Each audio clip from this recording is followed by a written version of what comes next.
There's a concept that became popular, I think, over 10 years ago called newsjacking that worked for like 10 minutes. And it's still being widely followed. And it's like, if there's a big story in the news, join the fro, you know. I remember one client came to me who was a security consultancy, and it was after the Target credit card breach years ago. And they said, hey, I want to do a press release about that. And I was like, yeah, that's newsjacking. He goes, yeah, exactly. And I said, that doesn't work anymore. And he goes, show me why. So I showed him on PR Newswire and Business Wire. I was able to find 1,400 press releases from other security consultants with their opinion about the Target credit card breach.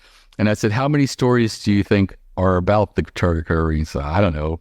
100. I was like, let's say there's 250.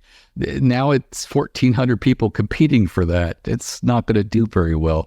So in cases like that, if you have a contrarian viewpoint, that's where you could do really well, because of those 150 to 200 stories that get written, every journalist wants to be fair and balanced. So they want to cover both sides. If everybody in the entire world is saying the same thing, be the person who raises their hand and says the exact opposite.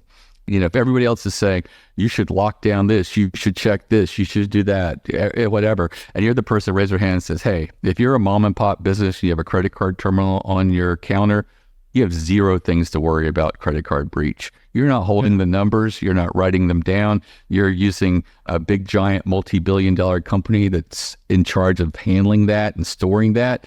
Zero responsibility for you. It's like, well, that's different, you know? And I can see the contrarian getting a bit of information and getting the opportunity to be plugged into some of those articles. So they're not going to be in every article, 150, but there's the potential they could be in a dozen or two.